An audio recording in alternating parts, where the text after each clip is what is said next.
അസ്സലാമു അലൈക്കും വറഹ്മത്തുള്ളാഹി വബറകാതുഹു. അള്ളാഹുവിന്റെ തൗഹീദുമായി ബന്ധപ്പെട്ട പഠനത്തിന്റെ ഭാഗമായി ഇന്ന് നാം ചർച്ച ചെയ്യുന്ന കാര്യം, അള്ളാഹു സുബ്ഹാനഹു വ തആല അല്ലാത്തവ എല്ലാം ആലമാണ്. സിവൽ ബാരി തആല, അള്ളാഹു സുബ്ഹാനഹു വ തആല അല്ലാത്തത് എന്തുണ്ടോ അതാണ് പ്രപഞ്ചം. ഈ പ്രപഞ്ചത്തിന്റെ ഭാഗമല്ല അള്ളാഹു. അള്ളാഹു പ്രപഞ്ചത്തിന്റെ ഭാഗമല്ല. കാരണം പ്രപഞ്ചം എന്ന് പറയുന്നത് അജ്സാഉം മുറക്കബയാൽ നിർമ്മിതമാണ്, സ്വയം ഉണ്ടായതല്ല, സ്വയംഭൂവല്ല. അപ്പോൾ അള്ളാഹു അല്ലാത്ത ഈ പ്രപഞ്ചം അജ്സാഉം മുറക്കബ, മിശ്രിത മൂലങ്ങളാൽ സൃഷ്ടിക്കപ്പെട്ടതാണ്. ഓരോ വസ്തുവും ഉണ്ടായിട്ടുള്ള അതിന്റെ അടിസ്ഥാന മൂലകങ്ങൾ, അതിന്റെ മിശ്രിത മൂലകങ്ങൾ വ്യത്യസ്തമായിരിക്കും. എങ്ങനെയായാലും എല്ലാ വസ്തുക്കളും അള്ളാഹു അല്ലാത്തതെല്ലാം അതിന്റെ അജ്സാഉം മുറക്കബയാൽ സൃഷ്ടിക്കപ്പെട്ടതാണ്. എന്താണ് ഒരു വസ്തുവിന്റെ അജ്സാഉം മുറക്കബ എന്ന് പറഞ്ഞാൽ?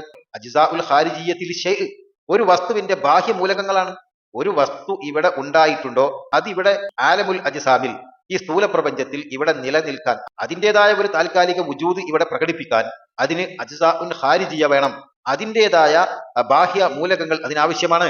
അങ്ങനെയുള്ള മൂലകങ്ങൾ കൊണ്ട് മാത്രമാണ് അള്ളാഹു സുബ്ഹാനഹു വ തആല അല്ലാത്തതെല്ലാം ഇവിടെ കാണുന്നത്. എന്താണ് അജ്സാഉൻ ഖാരിജിയ ലി ഷൈഅ്? ഒരു വസ്തുവിന്റെ ബാഹ്യ മൂലകങ്ങൾ, അതിന്റെ ബാഹ്യ ഘടകങ്ങൾ എന്തൊക്കെയാണ്? വഹിയ മാ യദ്ഖുലു ഫീ ദാത്തി ഷൈഇ വ ഖിവാമു ഹഖീഖതിഹി. മാ ഒന്നാകുന്നു, യദ്ഖുലു ഫീ ദാത്തി ഷൈഇ ആ വസ്തുവിന്റെ ദാത്തിൽ ഉൾപ്പെട്ടിട്ടുള്ള കാര്യമാണ്. വ ഖിവാമു ഹഖീഖതിഹി അതിന്റെ ഹഖീഖത്തിന്റെ നിലനിൽപ്പുമാണ് അജ്സാഉൽ ഖാരിജിയ. ഒരു വസ്തു ഏതെല്ലാം അജ്സാഉകളെ കൊണ്ടാണോ ഉണ്ടായിട്ടുള്ളത് ആ വസ്തുക്കൾ ഈ വസ്തുവിന്റെ നിലനിൽപ്പാണ്. അപ്പൊ ആ അജ്സാഉകൾ ഇല്ലെങ്കിൽ ഈ വസ്തുവിന് നിലനിൽപ്പില്ല, ഈ വസ്തു ഇല്ല. ആ വസ്തു യാഥാർത്ഥ്യമാകുന്നതിന്റെ നിലനിൽപ്പും ഈ അജ്സാഉൽ ഖാരിജിയയിലാണ്. ഇങ്ങനെയുള്ള അജ്സാഉൽ ഖാരിജിയയാൽ നിർമ്മിതമാണ്, സൃഷ്ടിക്കപ്പെട്ടതാണ് ഈ പ്രപഞ്ചം മുഴുക്കെ. ഇങ്ങനെയുള്ളവനല്ല അള്ളാഹു സുബ്ഹാനഹു വ തആല.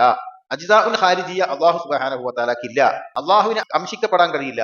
അതാണ് അള്ളാഹുവിന് കൈയില്ലാതെ കാണുന്നു, കാതില്ലാതെ കേൾക്കുന്നു, കണ്ണില്ലാതെ കാണുന്നു എന്നൊക്കെ പറയുമ്പോൾ ഇതൊക്കെ ജുസ്ഉകളാണ്. ഇതൊക്കെ നമ്മുടെ ശരീരത്തിന്റെ ഭാഗങ്ങളാണ്, അതിന്റെ അംശങ്ങളാണ്, നമ്മുടെ അംശങ്ങളാണ്. ഇങ്ങനെ അംശങ്ങൾ അള്ളാഹു സുബ്ഹാനഹു വ തആലക്കില്ല. അതുകൊണ്ടാണ് ഈ അംശങ്ങളാൽ നിർമ്മിതമായ നമുക്ക് ഇങ്ങനെ ഒരു പ്രകൃതമല്ലാത്ത അള്ളാഹുവിനെ കുറിച്ച് നമുക്ക് രൂപപ്പെടുത്താനോ ആ അള്ളാഹുവിനെ കാണാനോ ഇവിടെ നിന്ന് കഴിയാത്തത്. അങ്ങനെ അതുകൊണ്ടാണ് അൽഹംദുലില്ലാഹ് അള്ളാഹുവിന്റെ തൗഹീദിനെ കുറിച്ച് നാം ചർച്ച ചെയ്യുകയാണ്. അള്ളാഹു നമ്മുടെയൊക്കെ ഇൽമു വർദ്ധിപ്പിച്ചു തരട്ടെ, കൃത്യവും വൃത്തിയുമുള്ള ഇൽമു അള്ളാഹു നമുക്ക് തരട്ടെ. അസ്സലാമു അലൈക്കും വറഹ്മത്തുള്ളാഹി വബറകാതുഹു.